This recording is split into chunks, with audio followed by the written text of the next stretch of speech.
Hello everyone, welcome to the new class of biology.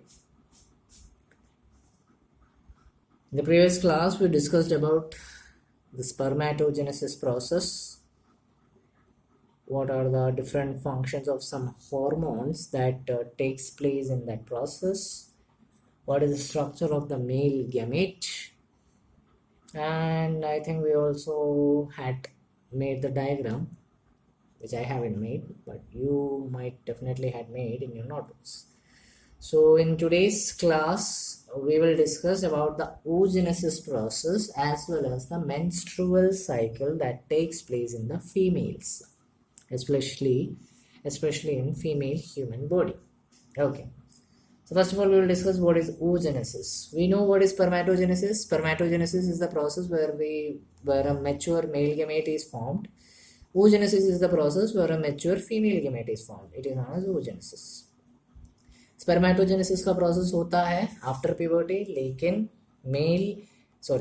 oogenesis का process it starts at the very embryonic stage.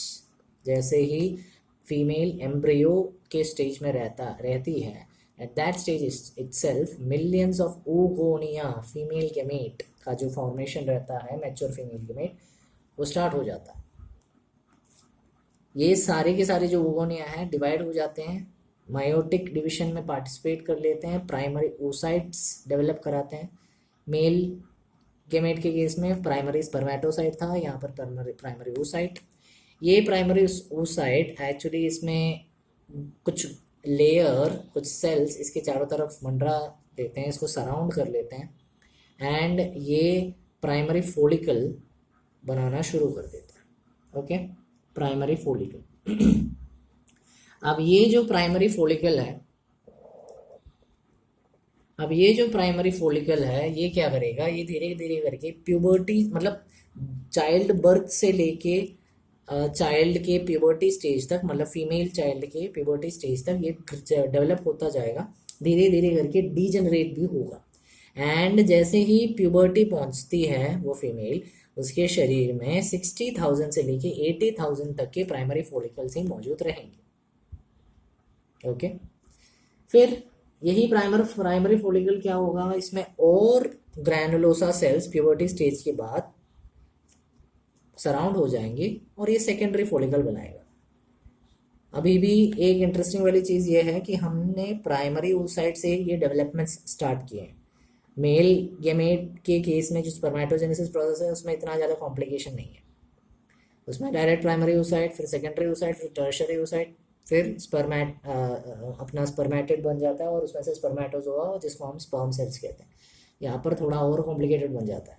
Primary oocyte का meiosis division होता है, primary follicle बनता है, फिर उसका डिवीजन होता है, वो सेकेंडरी फोलिकल बनता है.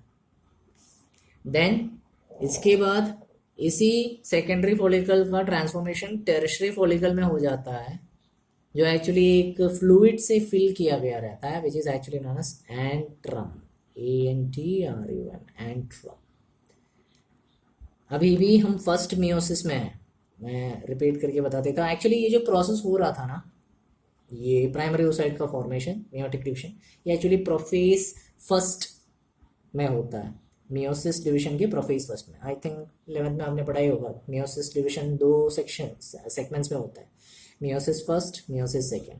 मियोसिस फर्स्ट में है प्रोफेज, एनाफेज, मेटाफेज, टेलोफेज जैसे प्रोसेसेस होते हैं. तो मियोसिस फर्स्ट के प्रोफेज फर्स्ट स्टेज में ये डिवीजन प्रोसेस होता है, यानी कि हम अभी भी मियोसिस फर्स्ट में हैं, कंप्लीट मियोसिस डिवीजन नहीं हुआ है, ये ध्यान में ज़रूर रखना. अब तक मेल गैमेट में तो 1, 2, 3 मियोटिक डिवीजन तो हो चुके हो जाते हैं. यहाँ पर अभी भी एक ही मियोटिक स्टेज में खड़े हैं. कौन से स्टेज में, फीमेल गैमेट के प्यूबर्टी स्टेज में के केस के बारे में कह रहे हैं, जबकि मेल गैमेट के प्यूबर्टी स्टेज के तुरंत बाद 2-3 मियोसिस डिवीजन हो जाते हैं. यहाँ पर अभी भी हम प्यूबर्टी स्टेज में ही हैं और फर्स्ट मियोटिक स्टेज में ही अटके हुए हैं. ओके, अब आगे क्या होगा, टर्शरी का मतलब सेकेंडरी फोलिकल बन जाता है, टर्शरी फोलिकल के अंदर एंट्रम फ्लूइड फिल हो जाता है. फिर क्या हो सकता होगा, फिर आती है अपनी कहानी में एक छोटी सी ट्विस्ट. टर्शरी फोलिकल का वहां पर जितना भी प्रोसेस बनना था बन गया। उस पर्टिकुलर स्टेज में टर्शरी फॉलिकल के अंदर, मतलब ये टर्शरी फॉलिकल एक्चुअली है कहाँ, प्राइमरी oocyte के अंदर ही पड़ा है अभी भी, ये ध्यान में रख लेना। प्राइमरी oocyte के अंदर मौजूद ये टर्शरी फॉलिकल साइज में बड़ा होगा, वहां पर ये अपना फर्स्ट मियोसिस डिवीजन कंप्लीट करेगा। अब जाके फर्स्ट मियोटिक डिवीजन कंप्लीट हुआ है।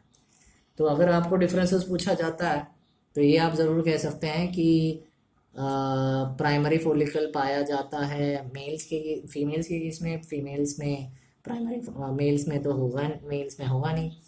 मियोटिक डिवीजन प्यूबर्टी स्टेज में मेल्स के केस में 3 मियोटिक डिवीजन तक हो जाते हैं, लेकिन प्यूबर्टी स्टेज में फीमेल्स के केस में 1 मियोटिक डिवीजन तक ही होता है। फिर बाद में उसमें प्राइमरी oocyte मतलब डेवलप होकर और ज़्यादा डिवीजन हो जाता है उसमें।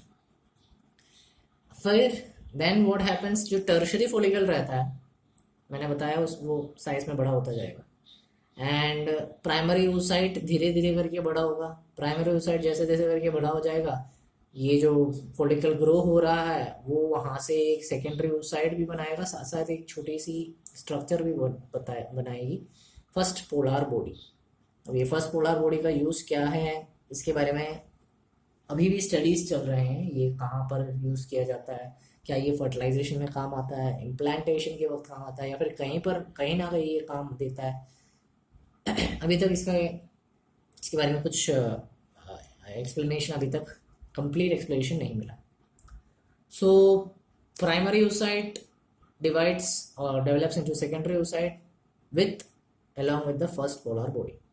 ओके, टर्शरी फॉलिकल जो ग्रो हो रहा था उसके जो बचे कुचे जो भी टर्शरी फॉलिकल है वो मैच्योर फॉलिकल में डेवलप हो जाएंगे, and they are actually known as Graafian follicle. ये जो टर्शरी फॉलिकल है इन्हीं का मैच्योर फॉर्म ग्राफियन फॉलिकल के नाम से जाना जाता है। और ये जो सेकेंडरी oocyte बना था उसके चारों तरफ एक छोटी सी कवरिंग फॉर्म हो जाएगी जिसको जोना पेलुसिडा कहते हैं। ओके, तो सेकेंडरी oocyte के ऊपर एक छोटा सा लेयर जैसा स्ट्रक्चर बन जाता है, जोना पेलुसिडा। अब ग्राफियन फॉलिकल जो रहेगा, ये ग्राफियन फॉलिकल के अंदर सेकेंडरी oocyte मौजूद है, तो ग्राफियन फॉलिकल रप्चर करेगा, ब्रेक होगा, सेकेंडरी oocyte जिसको ओवम भी कहते हैं वो ओवरी से रिलीज होगी, उस प्रोसेस को हम ओवुलेशन कहेंगे। और जो बचा कुचा ग्राफियन फॉलिकल फिर भी बाकी रहता है वो ओवुलेशन के बाद, जो ओवुलेशन प्रोसेस अभी हुआ था उसके जस्ट बाद कॉर्पस ल्यूटियम नाम के स्ट्रक्चर में डेवलप हो जाएगा, ट्रांसफॉर्म हो जाएगा। ओके, ठीक है।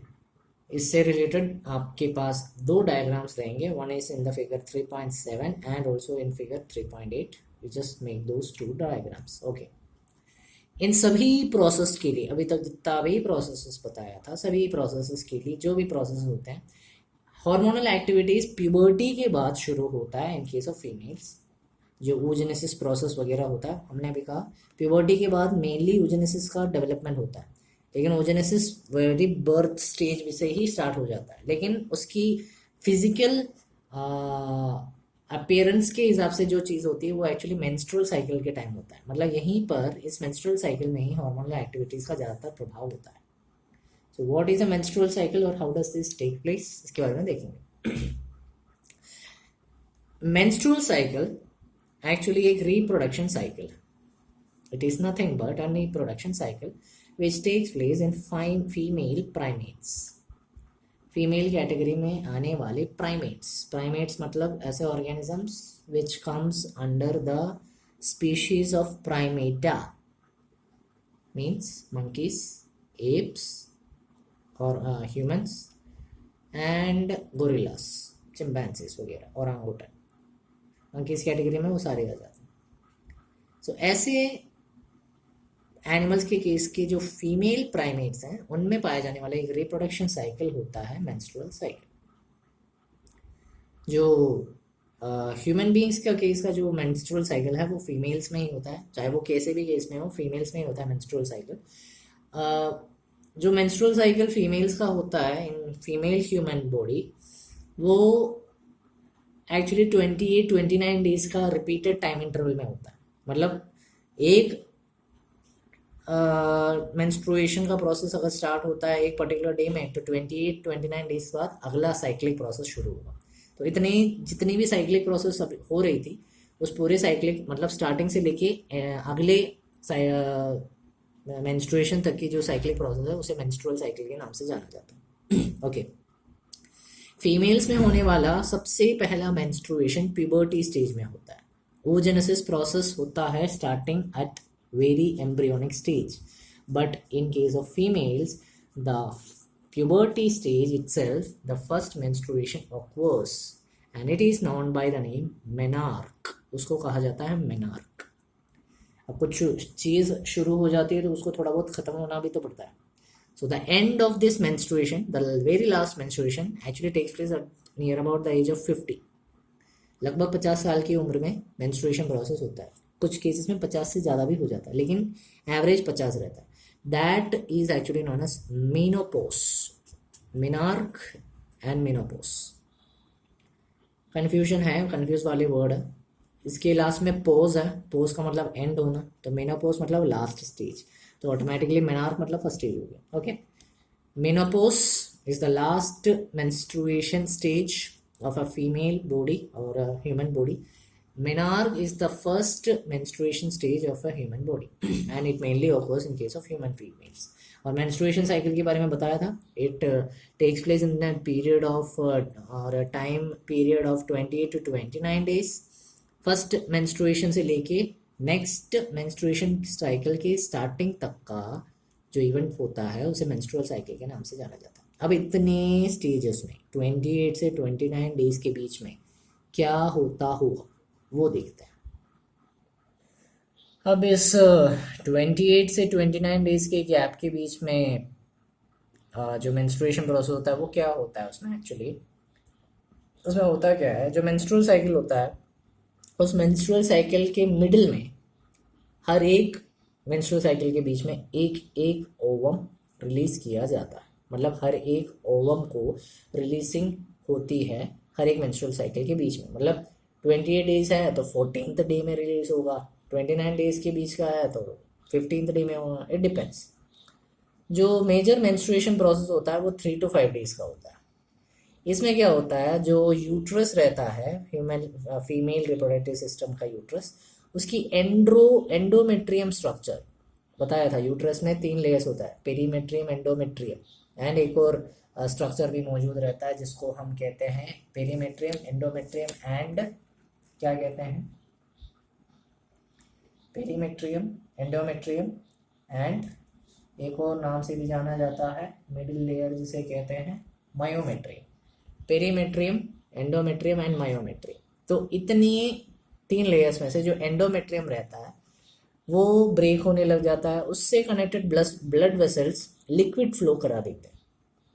ठीक है, और अगर वो लिक्विड फ्लो रेगुलरली नहीं हो पाता तो इसका मतलब ये हुआ कि ओवम रिलीज नहीं हुआ है। ओवम रिलीज नहीं हुआ है मतलब मेंस्ट्रुएशन प्रोसेस नहीं हुआ है। और ये मेंस्ट्रुएशन प्रोसेस के ना होने का जो प्रोसेस होता है वो mainly it happens when a mother is actually carrying.